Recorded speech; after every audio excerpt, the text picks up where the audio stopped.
Welcome to this explainer. Today, we're going to put on our expert analyst hats and run Barclays PLC through an absolute financial gauntlet. We are going to assess this global banking giant using the world's most legendary valuation frameworks. We're talking the investment philosophies of Warren Buffett, Peter Lynch, and Benjamin Graham, right alongside some rigorous quantitative models like a DCF.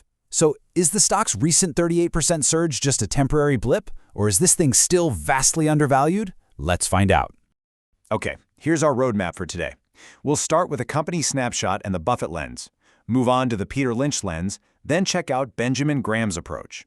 After that, we'll dive into a DCF model, explore some alternative valuation models, and finally bring it all together for our synthesis and final verdict. All right, let's jump straight into Section 1, the snapshot in the Warren Buffett lens.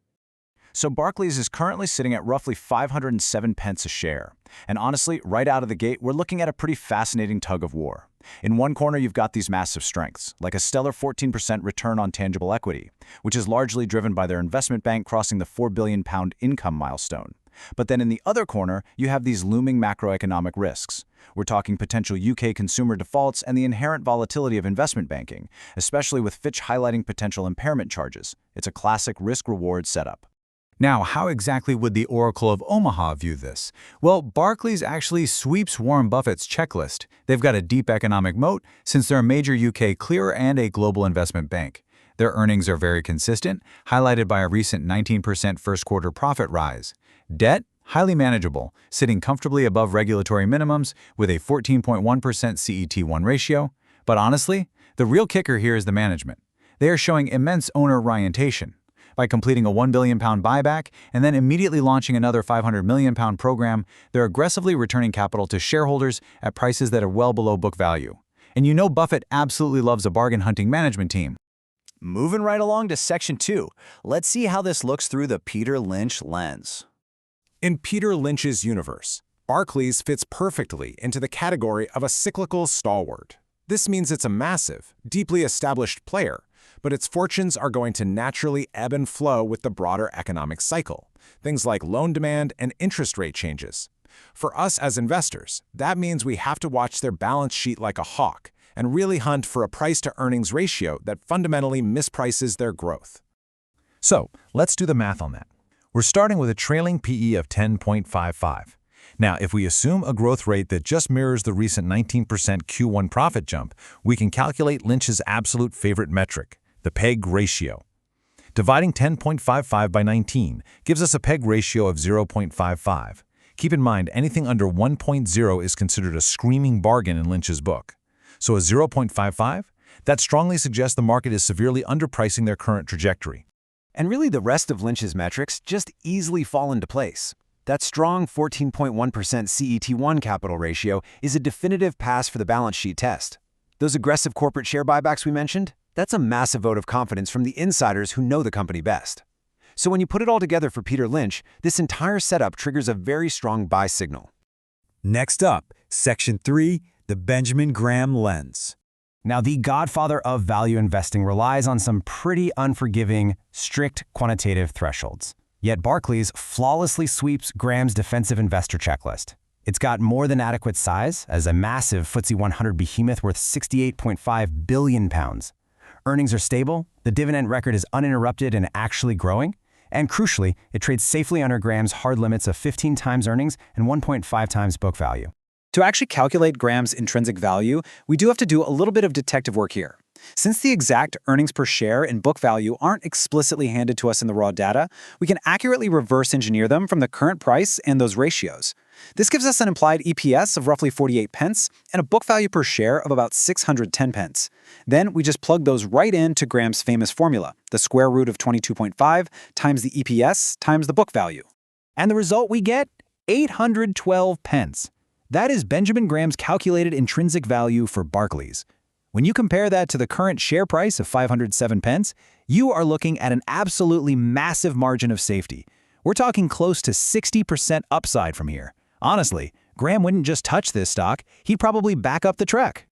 Let's move into Section 4, where we'll run a rigorous discounted cash flow, or DCF model.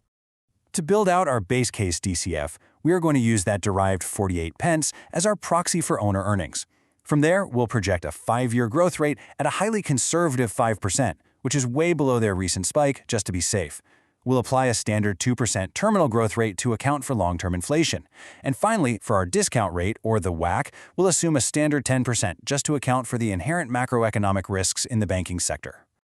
Now, because valuation is an art and not just a science, we always have to stress test our assumptions with a sensitivity table. Notice here that even if we demand a significantly higher return for risk, let's say a strict 11% discount rate, and we drop that terminal growth down to just 1.5%, the fair value of 550 pence still remains safely above today's actual trading price. But sticking to our base case DCF, the fair value lands right at 650 pence per share. So even when we use incredibly conservative assumptions, the cold hard cash flow math is telling us that the market is severely underpricing Barclays' future. Let's shift gears to Section 5 and look at a couple of alternative valuation models. First up is the dividend discount model.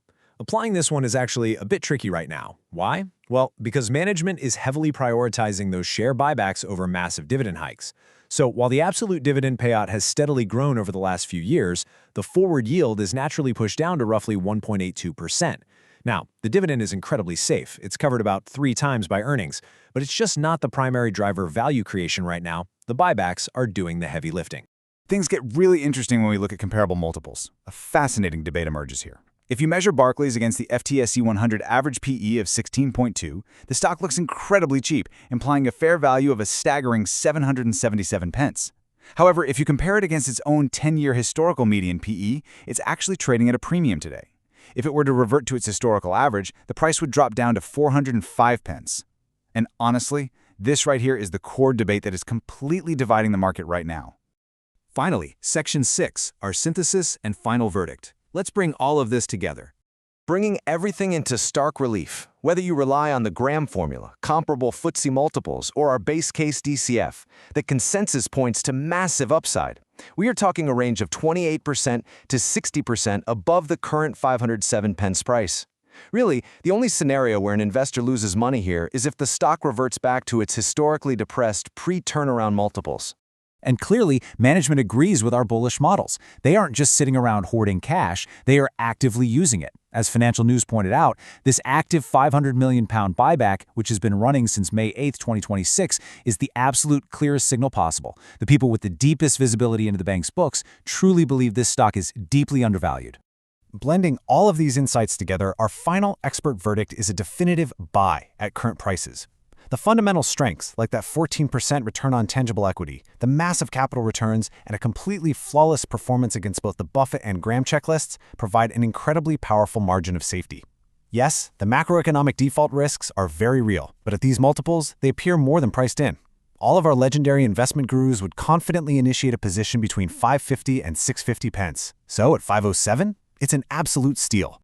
Now, the data strongly suggests this is not the end of the rally, but rather at the very beginning of a massive structural re-rating for the entire bank. But after sitting through this explainer and running through this gauntlet of legendary valuation models with us, what do you think the broader market is still missing?